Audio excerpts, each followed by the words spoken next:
Prime gold hub తాకట్టులో ఉన్న బంగారాన్ని విడిపించి తిరిగి కొనుక్కోబడును. For more details 7997990027. Welcome to Aada. నేను హరిత. గత కొద్ది రోజులుగా మనం చూసినట్టయితే కనుక కొన్ని ఎనర్జీస్ మీద వీడియోస్ చేస్తూ వస్తున్నాం కంటిన్యూస్గా మనం. సో అయితే అలాంటి ఇంకొన్ని ఇంట్రెస్టింగ్ టాపిక్స్ మాట్లాడడానికి ఈరోజు నల్లమోతు శ్రీధర్ గారి దగ్గరికి వచ్చేసాం మనం. ఆయన అడిగి మిగతా టాపిక్స్ గురించి డిస్కషన్ స్టార్ట్ చేద్దాం. నమస్తే సార్. అండి. Hello sir. అయితే ఇవాళ నేను అడగాలనుకుంటుంది ఏంటంటే, శివతాండవం గురించి హిందూ పురాణాల్లో చాలా ప్రాముఖ్యం పొందినది శివతాండవం. ఆ శివతాండవం వైబ్రేషన్ అనేది మనం సైంటిఫిక్గా ఎలా చూడాలి? ప్రతిదానికి ఒక రూపం ఇవ్వడం కోసం మనం ఏం చేస్తామంటే శివుడు అని విష్ణువు అని చెప్పేసి రకరకాలు మనం సృష్టించుకోవడం అంటే ఉండొచ్చు, అది మన నమ్మకం కావచ్చు. అన్ని పక్కన పెడితే ఇమేజ్ ఒక రూపంలో వచ్చేటప్పుడు చూస్తాం అనేది, నామరూపాల్లో చూస్తాం అనేది, ఒక పేరు పెట్టుకోవడం, దాని రూపంలో చూస్తాం అనేది మనకు అలవాటు అయిపోయింది. కాబట్టి యూనివర్స్లో కాస్మిక్ ఎనర్జీ, కాస్మిక్ డ్యాన్స్ అంటాను దీన్ని. కాస్మిక్ డ్యాన్స్ ఏంటి? శివ తాండవం అనేది కాస్మిక్ డ్యాన్సు. శివుడు తాండవం చేసేటప్పుడు మనకు వచ్చే డైనమిక్ మూమెంట్ ఏదైతే ఉంటుందో ఆ డైనమిక్ మూమెంటే ఇప్పుడు మనం చూస్తున్న సృష్టి అని చెప్పేసి అనేది ఒక కరెక్ట్ అటాచ్మెంట్గా, అండర్స్టాండింగ్ మనం చెప్పుకోవచ్చు. ఎలాగా ఎనీ మూమెంట్ మీరు చూస్తే యూనివర్స్లో ఆటమ్స్ దగ్గర నుంచి సబాటమిక్ పార్టికల్స్ దగ్గర నుంచి ప్రతి పదార్థంలో కూడా మూవ్ అవుతూనే ఉంటాయి, వైబ్రేట్ అవుతూనే ఉంటాయి. చాలామంది అనుకోవచ్చు మనం కూర్చున్న కుర్చీలో, లేకపోతే కనుక ల్యాప్టాప్లో ఇలా పదార్థం బయట ఉండే రాళ్ళు రప్పలో, లేకపోతే ఇలా స్టాటిక్గా ఉండే ఐటమ్స్ అంతా కూడా కథలో కదా మరి వేళ మూమెంటం ఉన్నాయి అని చెప్పేసి అనుకోవచ్చు. వాటిల్లో కూడా మీరు ఇంటర్నల్గా చూస్తే కనుక ఆటమ్స్, సబాటమిక్ పార్టికల్స్ ఉంటాయి. కాకపోతే అవి చాలా స్లోగా వైబ్రేట్ అవుతూ ఉంటాయి కాబట్టి, స్లోగా రొటేట్ టు స్పిన్ అవుతూ ఉంటాయి కాబట్టి వాటిలో ఎలాంటి కదలిక లేదని చెప్పేసి మనం భావిస్తూ ఉన్నాం. కానీ వాటిని ఒక అడ్వాన్స్డ్ లెవెల్ ఆఫ్ లెన్సెస్తో చూసినా కానీ, లేకపోతే కనుక మైక్రోస్కోపులతో చూసినా కానీ లోపల మూమెంటంని ఐడెంటిఫై చేయొచ్చు. అంటే అలాంటి సాలిడ్ పదార్థాల దగ్గర నుంచేసి మన హ్యూమన్ బీయింగు, మన శరీరంలో ఉండే శరీరం లోపల అవయవాలు తీసుకోండి, లివరు, కిడ్నీ ఇలాంటి అవయవాలు తీసుకోండి.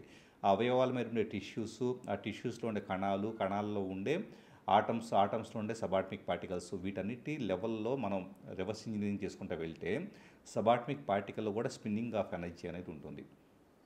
సో ఎంత స్పిన్నింగ్ ఆఫ్ ఎనర్జీ ఉంటుందంటే, ప్రాక్టికల్గా మనం చూస్తే ఒక ఫ్యాన్ తీసుకోండి. ఒక ఫ్యాన్లో ఏంటి 3 రెక్కలు ఉంటాయి, ఖాళీగా తిరగకుండా ఉన్నప్పుడు ఎంటీ స్పేస్ ఉంటుంది 3 రెక్కల మధ్య కదా. సో ఈ ఫ్యాన్ అనేది స్పిన్ అవుతూ ఉంటే ఏం జరుగుతుంది? ఆ 3 రెక్కలు కాకుండా కంప్లీట్ ఫ్యాన్ రౌండ్గా ఉన్నట్లు మనకు కనపడుతూ ఉంటుంది. అంటే ఉన్నది అక్కడ 3 రెక్కలే, అంటే ఉన్న స్పేస్, అది ఆక్యుపై చేసిన ఆక్రమించే స్పేస్ అంతా 3 రెక్కలో, మిగతా అంతా ఖాళీ ఉంది. కానీ తిరిగేటప్పుడు 3 రెక్కలు కాదు, అది మొత్తం స్పేస్ని ఆక్రమించినట్లు కనపడుతుంది. సేమ్ మన శరీరంలో ఉండే సబాటమిక్ పార్టికల్స్లోకి వెళ్తే 95% ఎంప్టీ స్పేస్ ఉంటుంది, 5% మాత్రమే ఎనర్జీ ఉంటుంది. సో ఈ 5% ఎనర్జీ ఉన్నప్పుడు ఏమవుతుంది? ఈ స్పిన్నింగ్ అవుతూ ఏం జరుగుతుందంటే కంప్లీట్ హోల్నెస్ ఉన్నట్టు ఉంటుంది. ఆ హోల్నెస్ కాస్త మీరు మెల్లగా ఏమవుతుంది? సబాటమిక్ పార్టికల్స్ దగ్గర నుంచి ఆటమ్స్, మళ్ళీ సెల్స్ వెనక్కి వస్తే కనుక టిష్యూస్, ఆర్గాన్స్ మొత్తం ఒక నిండిపోయినట్లు ఉంటుంది. మన రూపాలు నిండిపోయినట్లు ఉండడం, మనం ఏదో సంథింగ్ చాలా వెయిట్ ఉన్నాం అనుకోవడం, ఇదంతా కూడా లోపల ఉన్నది హాలో, ఎంటీ స్పేస్. అంటే ఎనర్జీ వైబ్రేట్ అవుతుంది చూసారా? ఈ ఎనర్జీ మన శరీరంలో వైబ్రేట్ అవుతున్నా, రాళ్ళు రప్పలో వైబ్రేట్ అవుతున్నా, యూనివర్స్లో గాలి మూమెంట్ అనేది, వాటర్ మూమెంట్ అనేది, గ్రహాలు సూర్యుడిని మీరు పొద్దున్నే చూడండి, సూర్యుడి నుంచి వచ్చినప్పుడు సహజంగా ఆ లైటింగ్లో ఒక దుమ్ము ధూళి లాంటిది కనపడిద్ది. ఆ దుమ్ము ధూళి అనేది అప్పటిదాకా కనపడిన దుమ్ము ధూళి ఎందుకు కనపడుతుంది అంటే ఎంత మూమెంటో ఆ ధూళి ఎగురుతూ ఉంటుంది, కదులుతూ ఉండిద్ది. అంటే విడిగా మనకే కళ్ళ కనపట్ల, అంత లైట్ రిఫ్లెక్షన్లో కళ్ళ కనపడుతుంది. అంటే మనకు తెలియకుండా మన పరిసరాల్లోనే చిన్న చిన్న పార్టికల్స్ అనేది ఎంత మూమెంటం జరుగుతూ ఉన్నాయో చూడండి. సో ఈ మూమెంటం అంతా, అంటే ఎనర్జీ యొక్క మూమెంటం అంతా కూడా మనకి శివ తాండవం లాగా మనకి అర్థం చేసుకోవాలి. అంటే శివతాండవం అనేది స్పెసిఫిక్గా ఏం లేదంటారా? అంటే శివతాండవం ఉందా లేదా కాదు ఇక్కడ సమస్య. శివుడు అనేది ఏంటంటే క్వాంటమ్ ఫీల్డ్ అంటాం మనం. క్వాంటమ్ ఫీల్డ్ అంటే ఎనర్జీ మొత్తము ఎక్కడైతే కనుక నిక్షిప్తమై ఉందో, యూనివర్స్లో ఉండే ఎనర్జీ అంతా, అది పదార్థమైనా, మనుషులైనా, వస్తువులైనా, జీవజాతులైనా, ఇంకా ఏదైనా కానివ్వండి, గ్రహాలైనా లేకపోతే నక్షత్ర మండలాలైనా, ఇవన్నీ కలిసి ఉండేది క్వాంటమ్ ఫీల్డ్. అంటే విశ్వం మొత్తం ఉన్నదంతా క్వాంటమ్ ఫీల్డ్ అని చెప్పేసి అనుకోండి. ఓకే, ఈ క్వాంటమ్ ఫీల్డ్ అనేది శివుడు అనుకుంటే, ఈ శివుడిలో అంటే ఎనర్జీ మొత్తం ఉన్నప్పుడు ఏమైంది? ఎనర్జీ రూపాలు మార్చుకుంటూ ఉంటుంది.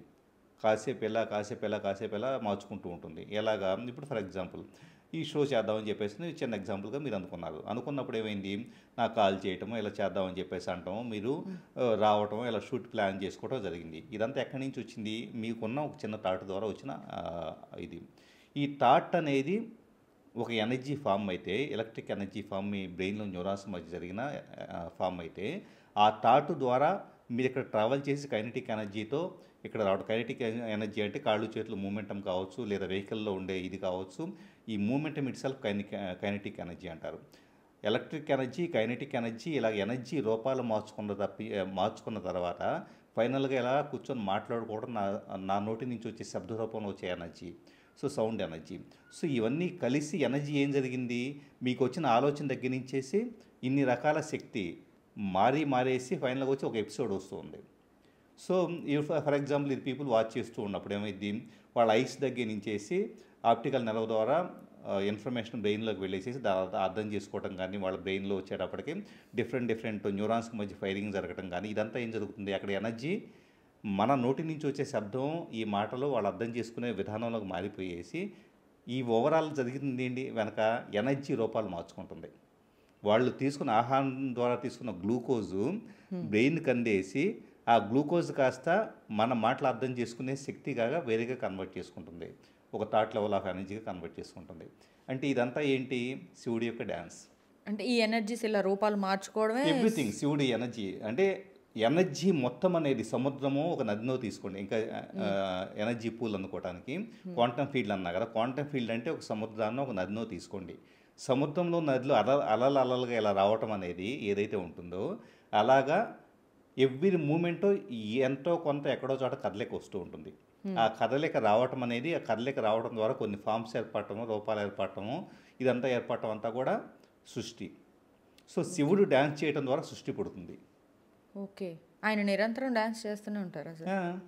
ఎందుకంటే ఇప్పుడు నిరంతరం డ్యాన్స్ చేస్తున్నారు కాబట్టి ఇవన్నీ జరుగుతున్నాయి. ఇప్పుడు ఫర్ ఎగ్జాంపుల్ మనం నది ఇలా వెళ్తుంది అని అంటే, ఫ్లో అవుతుంది అని అంటే, మనం మాట్లాడుతున్నాం అంటే శివుడు ఇక్కడ నేను చెప్పదలుచుకున్నా అంటే శివుడు ఉన్నాడా శివుడు లేడా అన్న డిబేట్కి అసలు సెకండరీ డిబేట్ కాదు సార్, జనరల్గా. ఎందుకంటే ఎనర్జీ ఫీల్డే శివుడు అని చెప్పేసి అనేది మనం అనుకుంటే, ఎనర్జీ మూమెంట్ అని జరుగుతుంది కదా, యూనివర్స్ మొత్తం ఎనర్జీ మూమెంట్ అని జరుగుతుంది కదా.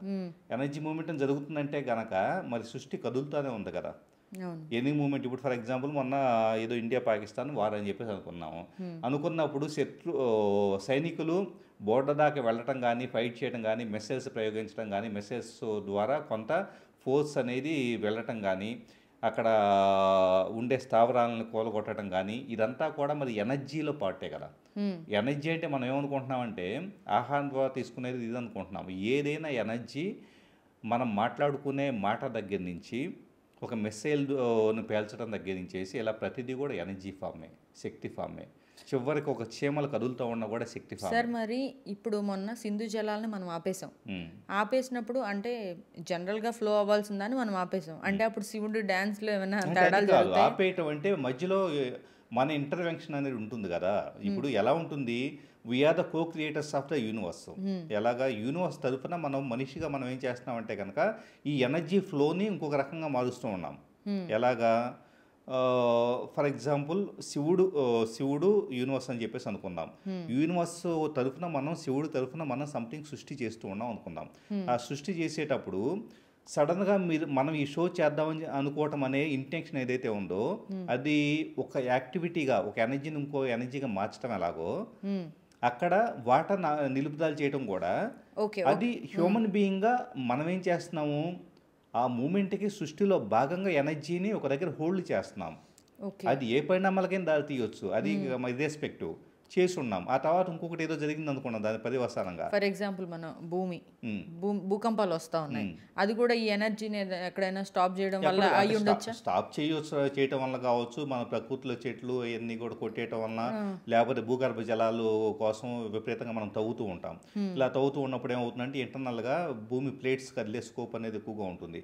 ఇలా రకరకాల కారణాల వలన మీకు భూకంపాలు రావచ్చు. అంటే ఒక యాక్షన్ యొక్క పర్యవసానం ఇంకొక యాక్షన్ ఉంటుంది కాజ్ అండ్ ఎఫెక్ట్లో. కానీ అక్కడ నేను చెప్పదలుచుకుంది ఏంటంటే, మనం కో క్రియేటర్గా ఇవన్నీ చేస్తున్నాం యూనివర్స్ తరఫున.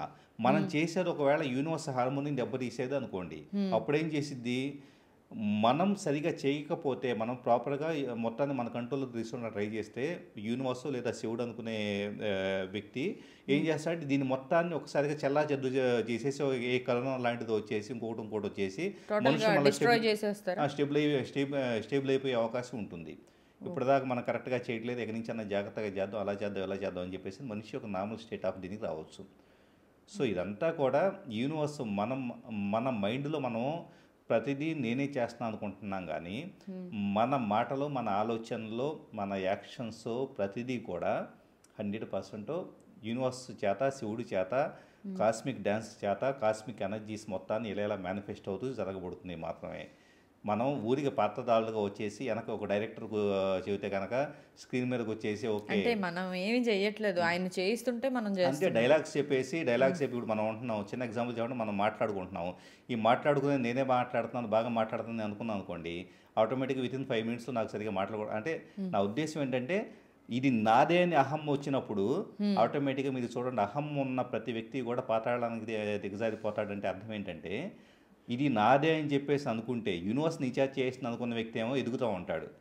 ఇది నాదే అని చెప్పేసి అనుకున్న వ్యక్తికి పీపుల్ దూరం అయిపోతారు, ఇతనిగా అహం పెరిగిపోయిందని చెప్పేసి దూరం ఇప్పుడు మన అయిపోతారు. లాంగ్వేజ్ లో మాట్లాడుకుంటే ఎనర్జీని అక్కడ బ్లాక్ చేసుకున్నట్లే బ్లాక్ చేసుకుని ఇప్పుడు యూనివర్సల్ ఎనర్జీని మన నుంచి ఫ్లో అవ్వకుండా బ్లాక్ చేసుకుని రివర్స్ లో చక్ర దగ్గర కానీ సోలార్ ప్లెక్సస్ చక్ర దగ్గర కానీ అంటే స్వాదిష్టాన మణిపుర చక్ర దగ్గర మనం బ్లాక్ చేసేసుకొని ఓకే ఇదంతా నాదే అది అని చెప్పేసి అహంతో కొట్టుకుపోతూ ఉంటాం. అహం ద్వారా మొత్తం సపరేషన్ క్రియేట్ అయ్యింది, కాన్ఫ్లిక్ట్ క్రియేట్ అయ్యింది, మనుషులు దూరం అయిపోతారు. ఆటోమేటిక్ ఏమైందంటే కనుక మనం ఐసోలేట్ అయిపోయి సహాన్ని ఎంజాయ్ చేస్తూ ఉంటాం, ఎవ్రీథింగ్ దూరం అయిపోయింది. దీనివల్ల ఇంటర్నల్గా బ్లాకేజ్ అయిపోయి శరీరం క్షీణించిపోయి మనిషి చనిపోతాడు. సైన్స్ ఉంటుందా సార్? మెయిన్ ఏంటంటే కాస్మిక్ డ్యాన్స్ అండి, శివుడు cosmic dance. We are the co creators, అంటే క్రియేటర్ తరఫున మనం పని చేస్తున్నాం తప్పించేసి మనం ఏదో చేస్తున్నాము, మనం ఇక్కడ భూమి మీదకి వచ్చేసి మనం ఏదో తెగ సాధించేస్తున్నాం అని చెప్పేసి అనే భావనలో మనం ఉన్నామంటే కనుక దానికి పూర్తి సంపూర్ణ బాధ్యతలు తీసుకొని మనం సఫర్ అవ్వాల్సి వస్తుంది. ఎందుకంటే నువ్వు క్రియేట్ చేసిన వ్యక్తి నువ్వే అయితే కనుక ఆటోమేటిక్గా దానికి వచ్చే పరిణామాలు పర్యవసానాలు కూడా నువ్వు అనుభవించాల్సి వస్తుంది. కాబట్టి నువ్వు క్రియేట్ చేయట్లా, నీ చేత క్రియేట్ చేయబడుతుంది. కాబట్టి ఏదన్నా మనం చేసేటప్పుడు యూనివర్సల్ ఎనర్జీస్, యూనివర్సల్ లాస్ అని కొన్ని ఉంటాయి, విశ్వ నియమాలు అని చెప్పేసి అని. అది మీకు ఈ పరంగా శివుడు కాస్మిక్ ఎనర్జీ పరంగా మనం చెప్పుకున్నా కూడా యూనివర్స్లో ఎప్పుడూ కూడా ఒక వ్యక్తి యొక్క ఫ్రీ విల్కి విరుద్ధంగా మనం ప్రవర్తించకూడదు. సో ఇలాంటి లాస్ కొన్ని అంటే ఉదాహరణకి మీరు ఉన్నారు, మీరు ఏదో సంథింగు మీకు నచ్చిన పని, మీరు మంచి జాబ్ మీరు చేయాలనుకుంటున్నాను అనుకోండి, నేను బలవంతంగా వచ్చేసి మీరు ఈ జాబ్ ఎందుకు చేస్తే ఎలా చేయండి అని చెప్పేసి అని మిమ్మల్ని మార్చాలని ప్రయత్నించడం కానీ, మీ అభిప్రాయాలు మార్చాలని ప్రయత్నించడం కానీ. చాలామంది ఈ మధ్య చాలా స్వేచ్ఛగా వెళ్ళిపోయేసి నువ్వు ఆ ఫిలాసఫీ ఎందుకు ఫాలో అవుతావు, లేకపోతే ఆ సిద్ధాంతాలు ఎందుకు ఫాలో అవుతావు, నువ్వు దేవుణ్ణి ఎందుకు నమ్ముతావు, లేకపోతే కనుక నువ్వు ఎలా నమ్మొచ్చు కదా, ఇలా రకరకాలుగా ఆర్గ్యూ చేస్తూ ఉంటారు. లేదా కొంతమంది ఏం చేస్తారు, మీరు దేవుణ్ణి ఎందుకు నమ్మరో దేవుణ్ణి నమ్మండి చేస్తూ ఉంటారు. ఒక వ్యక్తి యొక్క నమ్మకం అనేది అతని యొక్క సోల్ జర్నీ. సో నమ్మకం కానీ నమ్మకం లేకపోవడం కానీ, సో ఆ సోల్ జర్నీ అనేది యూనివర్స్లో ఈ వ్యక్తికి ఇవ్వబడిన ఒక ఇండివిజువల్ కాన్షియస్నెస్. దానిని మనం వెళ్ళి ఇన్ఫ్లుయెన్స్ చేయాలనుకోవడం అనేది విశ్వ నియమానికి విరుద్ధం. ఆటోమేటిక్గా నేను ఎవరినన్నా ఇన్ఫ్లుయెన్స్ చేయాలి, బలవంతంగా వాళ్ళని మార్చాలని ప్రయత్నిస్తే, మనం ఎవరన్నా ప్రయత్నిస్తే విశ్వానికి అగైనెస్ట్గా వెళ్ళనట్టు లెక్క, ఆటోమేటిక్గా దాని కన్సిక్వెన్సెస్ అనుభవించాల్సి వస్తుంది. అందుకని యూనివర్సల్ ఎనర్జీస్కి ఈక్వలెంట్గా ఎవరి స్వేచ్ఛని ఎవరి ఫ్రీడమ్ వాళ్ళకి ఇస్తూ మన పని మనం చేసుకుంటూ వెళ్తూ ఈ కాస్మిక్ డ్యాన్స్కి అలైన్మెంట్లో హార్మోనీలో మనం పని చేసుకుంటూ వెళ్తే కనుక లైఫ్ చాలా బ్యూటిఫుల్గా ఉంటుంది. సార్ అయితే మరి ఈ మధ్యకాలం బ్లాక్ హోల్ అని చెప్పి వింటూ ఉన్నాం మనం. వాట్ ఈస్ బ్లాక్ హోల్ అంటే దానికి అన్ని గ్రహాలన్నీ అది ఆకర్షించేసుకుంటుంది, మెల్లమెల్లగా ఒక్కొక్క గ్రహం దాంట్లోకి వెళ్ళిపోయి మొత్తం సృష్టి అంతా అంతమైపోబోతుంది అని చెప్పి కొన్ని వినబడుతూ ఉన్నాయి. అసలు ఈ బ్లాక్ హోల్ అంటే మనం ఎలా అర్థం చేసుకోవాలి sir? Actually universe big bang theory ఇలాంటివి మనం తీసుకుంటే కనుక అసలు విశ్వం అనేది ఎలా పుట్టుకొచ్చింది అని చెప్పేసి అంటే కనుక ఒక బ్లాక్ హోల్ నుంచి ఎక్స్ప్లోషన్ జరిగినప్పుడు, అంటే ఎనర్జీ కంప్రెస్డ్గా ఉన్నప్పుడు ఆటం బాంబు వింటాం కదా, ఆటం బాంబు అనే దాంట్లో ఎంత ఎనర్జీ నిక్షిప్తం అయి ఉంటుందో మీ ఊహకు కూడా అందదు. సో అలాగా చిన్న ఆటం బాంబులోనే మీకు ఆ టైప్ ఆఫ్ అంత భారీ ఎనర్జీ ఉంటే యూనివర్స్లో ఉండే ఎనర్జీ మొత్తం వచ్చేటప్పటికి ఒక బిగ్ బ్యాంగ్ థియరీలో బ్లాక్ హోల్ నిక్షిప్తమై ఉందనుకోండి, అంత ఎనర్జీ నిక్షిప్తమై ఉంటే కనుక ఎంత శక్తివంతంగా ఉండాలి, సో అది కాస్త ఒకసారి ఎక్స్ప్లోజన్ అయినప్పుడు సృష్టి ఏర్పడుతుంది. ఏమవుతుందంటే మ్యాటర్లో చెల్లాచెదురైపోతుంది. మ్యాటర్ అంటే చాలా మందికి సింప్లిఫైడ్గా ఈజీగా అర్థమయ్యే భాషలో చెప్పాలంటే, ఇప్పుడు కిచెన్లో మనం ఇవి ఉంటాయి, గ్రైండర్లు ఉంటాయి కదా, గ్రైండర్లో పిండి వేస్తే ఆ సెంటర్ పాయింట్ నుంచి ఇలా స్ప్రెడ్ అయ్యేసి వస్తూ ఉంటుంది చూసారా, అలా చల్లా చెదురుగా అవ్వటం అనేది అంటే బ్లాక్ హోల్లోకి ఎనర్జీ వెళ్ళినప్పుడు అది మళ్ళీ విస్ఫోటనం చెందినప్పుడు రూపం మార్చుకొని ఆ పదార్థం కాస్త డిస్టెన్స్లో కొంత దగ్గరగా ఉండొచ్చు, బ్లాక్ హోల్ దగ్గర వచ్చి కొంత డిస్టెన్స్ అవుతూ ఉండొచ్చు, ఇది విస్తరించుకుంటూ వెళ్ళిపోతూ ఉంటుంది. సో బ్లాక్ హోల్ అనేది ఎనర్జీ మొత్తాన్ని ఒక రకంగా చెప్పాలంటే డిస్ట్రక్షన్ కూడా కాదు, లయం చేసుకోవటం. ఒక శివుడి భాషలో చెప్పాలంటే లయకారుడు, శివుడు లయకారుడు అంటాడు కదా. శక్తి అనేది ఎప్పుడు కూడా సృష్టించడం సాధ్యపడదు. ఫస్ట్ గుర్తుపెట్టుకోండి, ఏ శక్తిని, విశ్వంలో ఉన్న ఏ ఎనర్జీని ఎవరు సృష్టించడం సాధ్యపడదు. ఒకే శక్తిని నాశనం చేయడం కూడా సాధ్యపడదు. శక్తిని ఏం చేయవచ్చు, లయం చేసుకొని అంటే విలీనం చేసుకొని దానిని రూపం మార్చి కొత్త రూపంలోకి ఇవ్వటం అనేది బ్లాక్ హోల్ అనుకోండి. సో ఎనర్జీ మొత్తాన్ని, విశ్వంలో ఉండే ఎనర్జీ మొత్తాన్ని కూడా మెర్జీ చేసుకొని దాన్ని కొత్త రూపం ఇచ్చేసి బయటకు ఎమిట్ చేయడం అనేది బ్లాక్ హోల్. సో దీంట్లో సహజంగా మీరు అన్నట్లు గ్రహాలు ఒకటే వెళ్ళిపోతుంది. ఇవన్నీ పీపుల్ పర్సెప్షన్స్, ఒక తెలియని అండర్స్టాండింగ్. ఇదంతే.